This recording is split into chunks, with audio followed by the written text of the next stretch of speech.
Isha foundation, जहां 112 feet ऊंचे आदि योगी के होते हैं दर्शन। कोयंबटूर से लगभग 30 किलोमीटर की दूरी पर बेलंगरी की पहाड़ी पर स्थित है ईशा फाउंडेशन, जो योग के प्रचार प्रसार का प्रमुख केंद्र है। यहां देश विदेश से हजारों की संख्या में लोग योगा, मेडिटेशन और आध्यात्म दर्शन के लिए आते हैं। ईशा फाउंडेशन एक ऐसा संगठन है जो लाखों लोगों के साथ सामाजिक कार्यों में बढ़ चढ़कर हिस्सा लेता है। यह तमिलनाडु का एक आध्यात्मिक संगठन है। ईशा फाउंडेशन की स्थापना आध्यात्मिक गुरु सदगुरु जग्गी वासुदेव के द्वारा वर्ष 1992 में की गई थी। यह फाउंडेशन समाज के लिए काम करता है और साथ ही योगा और पर्यावरण की दिशा में भी एक्टिव रहता है। ईशा फाउंडेशन में लगभग 20 लाख स्वयंसेवक काम करते हैं। ईशा फाउंडेशन लगभग 150 एकड़ में फैला हुआ है। आधिकारिक वेबसाइट पर दी गई जानकारी के अनुसार ईशा फाउंडेशन में मुख्य रूप से योग के 4 प्रमुख आयामों क्रिया, ज्ञान, भक्ति और कर्म का पठन पाठन होता है। ईशा फाउंडेशन में भगवान शिव की 112 फीट ऊंची प्रतिमा स्थापित की गई है, जिसे आदि योगी के नाम से जाना जाता है। 2017 में भारत के वर्तमान प्रधानमंत्री श्री नरेंद्र मोदी ने सदगुरु जग्गी वासुदेव द्वारा डिजाइन की गई 112 फीट की आदि योगी की शिव प्रतिमा का उद्घाटन ईशा योग केंद्र में अपने कर कमलों से किया था।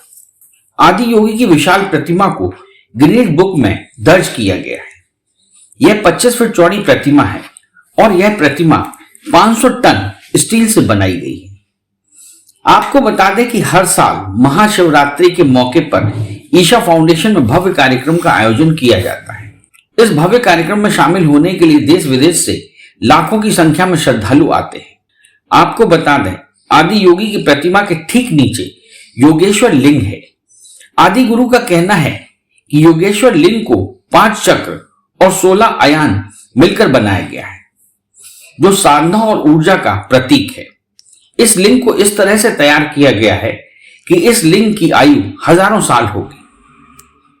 आदि योगी प्रतिमा के पीछे से लगभग 1 किलोमीटर की दूरी पर ईशा फाउंडेशन का आश्रम है, जहां जाने के लिए बैटरी गाड़ी, बैलगाड़ी से श्रद्धालु आसानी से पहुंच सकते हैं। ईशा फाउंडेशन के मुख्य गेट से पहले अपना मोबाइल, कैमरा व कीमती सामान, बैग आदि जमा करना होता है, क्योंकि ईशा फाउंडेशन आश्रम में कैमरा, मोबाइल ले जाना मना है। सामान जमा करने के बाद आपको ईशा फाउंडेशन के मुख्य गेट से प्रवेश करना होता है। मुख्य गेट पर एक शानदार नाग की प्रतिमा के दर्शन होते हैं। गेट के अंदर जाने पर थोड़ी दूरी पर सूर्य कुंड मिलता है, जहां पुरुषों को स्नान कराया जाता है। इसे तीर्थ कुंड भी कहते हैं। सूर्य कुंड एक मानव निर्मित तालाब है, जिसे ठोस किए गए पारे से बने रसलिंगों से ऊर्जावान बनाया गया है, जिसमें स्नान करने से मनुष्य का शरीर व मानसिक कल्याण होता है। इसलिए यह महज कोई स्नान कुंड नहीं, बल्कि यह तीर्थ कुंड है। इसी की प्रतिष्ठा एक खास ढंग से की गई है, जो व्यक्ति की आध्यात्मिकता, ग्रहणशीलता को बढ़ाता है। इस कुंड का जल व्यक्ति के प्राण संबंधी दोषों को भी दूर करता है। ध्यानलिंग मंदिर की भीतरी परिक्रमा मुख्य द्वार से पहले सर्वधर्म स्तंभ आता है। विश्व के सभी मुख्य धर्मों के चिन्ह इस स्तंभ के 3 तरफ अंकित हैं। सभी धार्मिक मतभेदों से परे यह सबका स्वागत करता है। भीतरी परिक्रमा के खुले रास्ते तक पहुंचने के लिए हमें 3 सीढ़ियां चढ़नी पड़ती है। में 6 फलक बने हैं। इनमें भारतीय संतों के क्षणों को चित्रित किया गया है। अंत में हमको ध्यान लिंग के दर्शन होते हैं, जो आदि शक्ति से स्पंदन करता हुआ हम सभी को उत्साहित करता है, जो कि अकल्पनीय है। विश्व में ऐसा कोई दूसरा लिंग नहीं है। यह लिंग 13 फीट 9 इंच ऊंचा है। संस्कृत में लिंग का अर्थ आकार है। ध्यान लिंग ध्यान के उद्देश्य से बनाया गया है। जो लोग कभी ध्यान के अनुभव से नहीं गुजरे हैं, वो भी जब ध्यान लिंग स्थल की देखभाल गुरु शिष्य परंपरा में दीक्षित ब्रह्मचारियों का एक समर्पित समूह करता है। ईशा योग केंद्र के पास ही लिंग भंवरी देवी है। लिंग भंवरी देवी के रूप की विशेषता यह है कि यह लिंग एक तेजस्वी रूप में है, जो उग्र भी है, साथ ही करुणामयी भी है। आदि योग अलायम एक विशाल कार्यक्रम कक्ष है। यह 82,000 स्क्वायर फीट में फैला हुआ है। जहां हजारों लोगों के बैठने की समुचित व्यवस्था है। साथ ही इसमें हठ योग प्रशिक्षण कार्यक्रम चलाया जाता है जो 21 सप्ताह तक चलता है। ईशा होम स्कूल एक आवासीय स्कूल है जिसमें उच्च स्तरीय शिक्षा प्रदान की जाती है।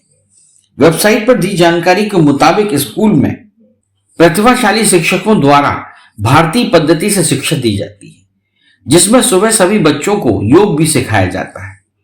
ईशा फाउंडेशन में स्पंद हॉल 64,000 स्क्वायर फीट में बना है।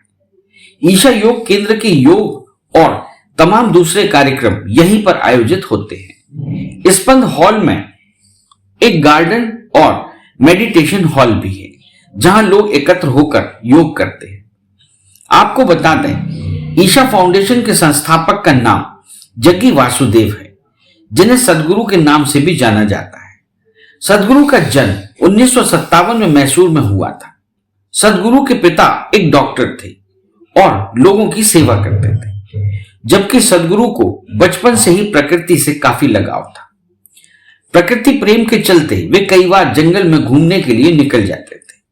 यूं ही वे कई दिनों तक प्रकृति के बीच रहा करते थे। इसके साथ ही इनमें योग के प्रति काफी रुचि पैदा हो गई थी। सदगुरु ने मैसूर यूनिवर्सिटी से अंग्रेजी विषय में ग्रेजुएशन पूरा किया था। 25 वर्ष की उम्र से ही सदगुरु को लगा कि ईशा फाउंडेशन के जरिए वे लोगों को अपनी विचारधारा समझा सकते हैं। इसलिए 1992 में ईशा फाउंडेशन की स्थापना हुई।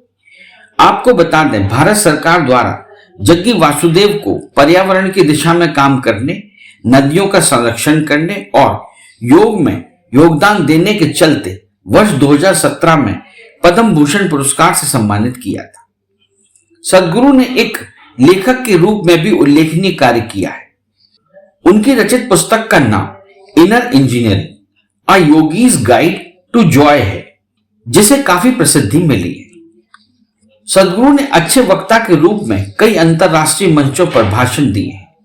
उनका नाम इंडिया टुडे की लिस्ट में मोस्ट पावरफुल इंडियंस में अंकित किया गया है। सदगुरु ने साइकिल व बाइकों से पूरे भारत का भ्रमण किया है। इनको बचपन से ही बाइक चलाने का काफी ज्यादा शौक था। आज भी सदगुरु के पास नई नई ब्रांड की बाइक्स उपलब्ध है।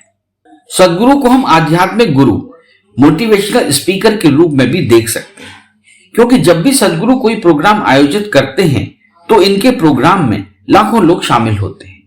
सदगुरु के YouTube पर भी कई चैनल्स हैं जो अलग अलग भाषाओं में इनके वीडियो को ट्रांसलेट करके लोगों तक पहुंचाते हैं। असल में सदगुरु स्वयं भी कई भाषाओं के ज्ञाता है। सोशल मीडिया पर सदगुरु के लाखों फैन फॉलोइंग है, इसलिए विश्व भर के सभी लोग ईशा फाउंडेशन से जुड़े। ईशा फाउंडेशन में सभी श्रद्धालुओं के लिए भिक्षा हॉल में भोजन कराया जाता है, जो कि बहुत ही सुपाच्य व स्वादिष्ट होता है, जिसका श्रद्धालुओं को कोई मूल्य नहीं चुकाना होता है। ईशा फाउंडेशन में ठहरने के लिए आपको 850 रुपए चुकाने होते हैं। यदि आप चाहें तो वॉलेंटियर बनकर ईशा फाउंडेशन में रह सकते हैं। ऐसा करने से आपका रहना खाना निःशुल्क हो जाता है। बस इसके लिए रजिस्ट्रेशन कराना अनिवार्य होता है। तमिलनाडु में स्थित कोयम्बटूर से ईशा फाउंडेशन लगभग 30 किलोमीटर पश्चिम में स्थित है। यहां पर हवाई, रेल, सड़क मार्ग से आसानी से जा सकते हैं। कोयम्बटूर रेल मार्ग द्वारा भी पूरे देश से जुड़ा हुआ है। इस चैनल को लाइक और सब्सक्राइब करना ना भूलें। देखते रहिए बंजारा बीट्स।